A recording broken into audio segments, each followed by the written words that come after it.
اعوذ باللہ من الشیطان الرجیم بسم اللہ الرحمن الرحیم۔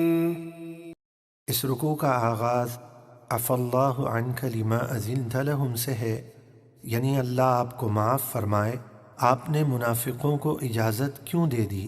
یہ سوال ناراضگی یا عتاب کے لیے نہیں ہے، کیونکہ رخصت دینے کا اختیار تو خود اللہ نے آپ کو دیا۔ چنانچہ فرمایا فَأْذَن لِمَن شِئْتَ مِنْهُمْ، آپ ان میں سے جسے چاہیں اجازت دیجئے۔ چنانچہ ارشاد ربانی ہے۔ عفا اللہ عنک لم اذنت لهم حتى يتبین لك الذین صدقوا وتعلم الكاذبین۔ اللہ آپ کو معاف فرمائے، آپ نے ان منافقوں کو غزوہ تبوک میں نہ جانے کی اجازت کیوں دے دی، یہاں تک کہ آپ پر سچے ظاہر ہو جاتے اور آپ جھوٹ بولنے والوں کو جان لیتے۔ لا يستأذنك الذين يؤمنون بالله واليوم الآخر أن يجاهدوا بأموالهم وأنفسهم واللہ علیم بالمتقین۔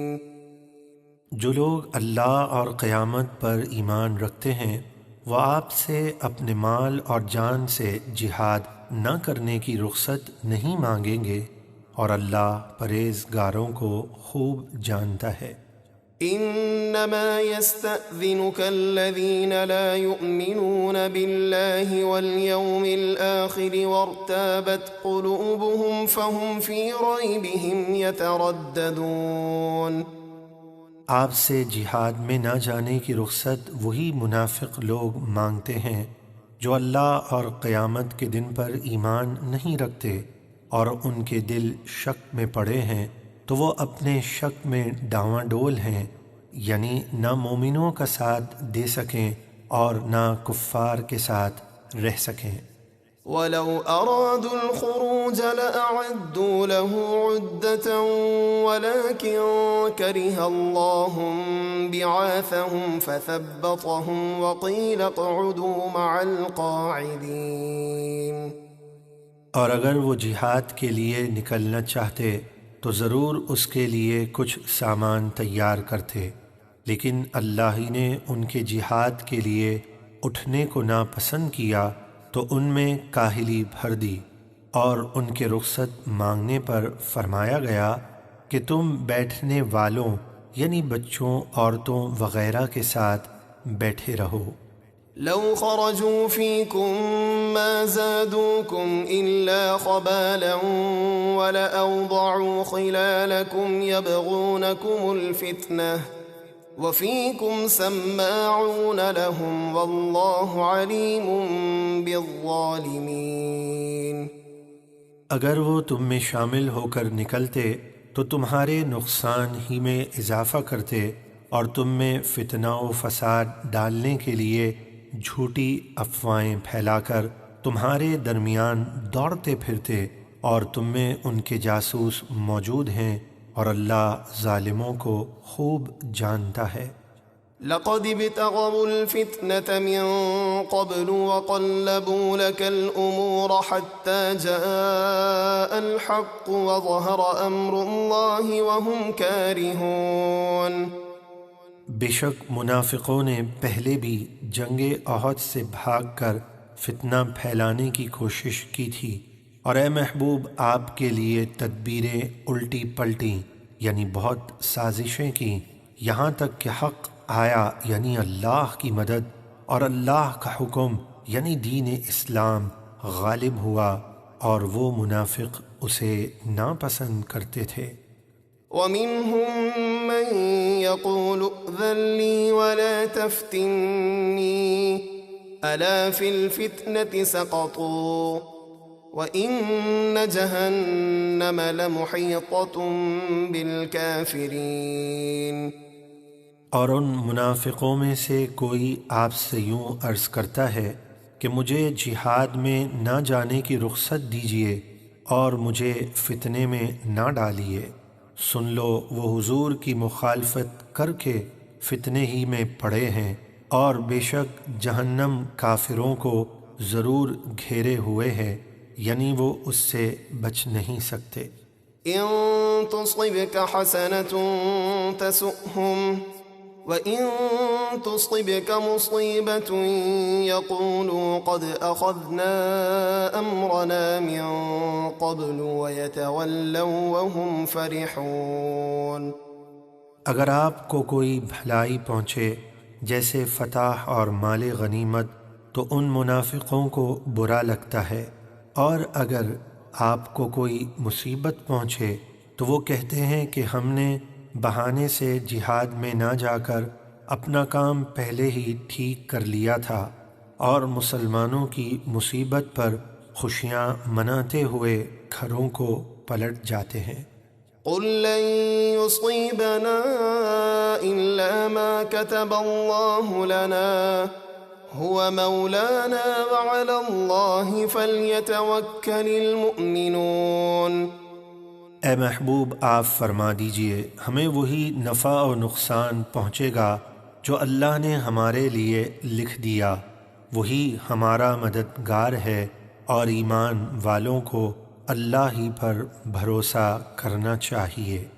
قل هل تربصون بنا إلا إحدى الحسنيين ونحن نتربص بكم أن يصيبكم الله بعذاب من عنده أو بأيدينا فتربصوا إنا معكم متربصون۔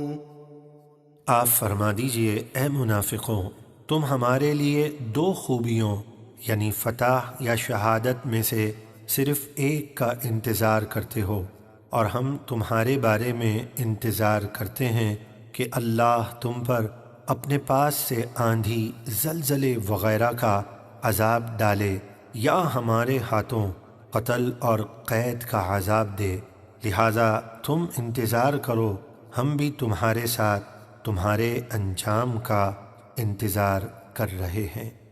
قل انفقوا طوعا او کرها لن يتقبل منكم انکم کنتم قوما فاسقین۔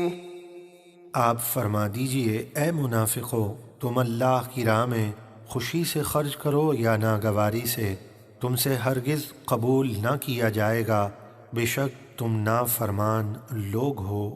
وما منعهم أن تقبل منهم نفقاتهم إلا أنهم كفروا بالله وبرسوله ولا يأتون الصلاة إلا وهم كسالى ولا ينفقون إلا وهم كارهون۔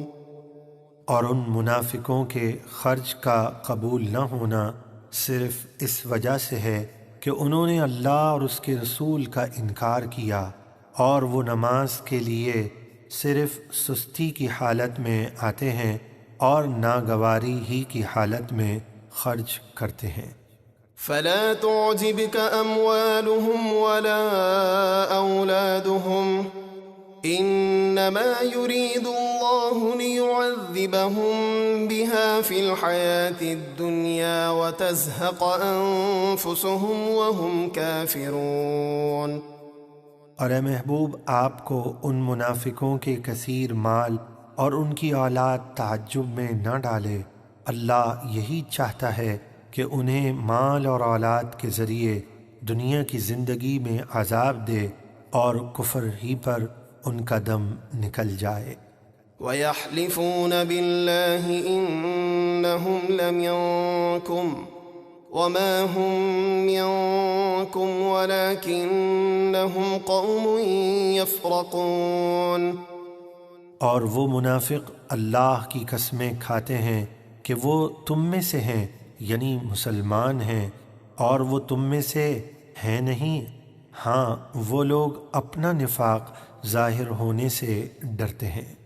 لو يجدون ملجأ أو مغارات أو مدخلا لولوا إليه وهم يجمحون۔ اگر وہ منافق کوئی پناہ گاہ یا غار یا چھپ جانے کی کوئی جگہ پائیں تو رسیاں توڑاتے ہوئے یعنی بے تحاشا دوڑتے ہوئے اس کی طرف پھر جائیں گے۔ ومنهم من يلمزك في الصدقات فإن أعطوا منها رضوا وإن لم يعطوا منها إذا هم يسخطون۔ اور ان منافقوں میں سے کوئی وہ ہے جو صدقے بانٹنے میں آپ پر طعنہ زنی کرتا ہے، تو اگر ان صدقات میں سے انہیں کچھ دے دیا جائے تو راضی ہو جائیں، اور اگر کچھ نہ دیا جائے تو فوراً ناراض ہو جاتے ہیں۔ وَلَوْ أَنَّهُمْ رَضُوا مَا آتَاهُمُ اللَّهُ وَرَسُولُهُ وَقَالُوا حَسْبُنَا اللَّهُ سَيُؤْتِينَا اللَّهُ مِنْ فَضْلِهِ وَرَسُولُهُ إِنَّا إِلَى اللَّهِ رَاغِبُونَ۔ اور کیا ہی اچھا ہوتا اگر وہ اس مال غنیمت پر راضی ہو جاتے جو اللہ اور اس کے رسول نے ان کو دیا، اور کہتے ہمیں اللہ کافی ہے، عنقریب ہمیں اللہ اور اس کا رسول اپنے فضل سے اور دے گا، بے شک ہمیں اللہ ہی کی طرف رغبت ہے، یعنی اسی سے امید رکھتے ہیں۔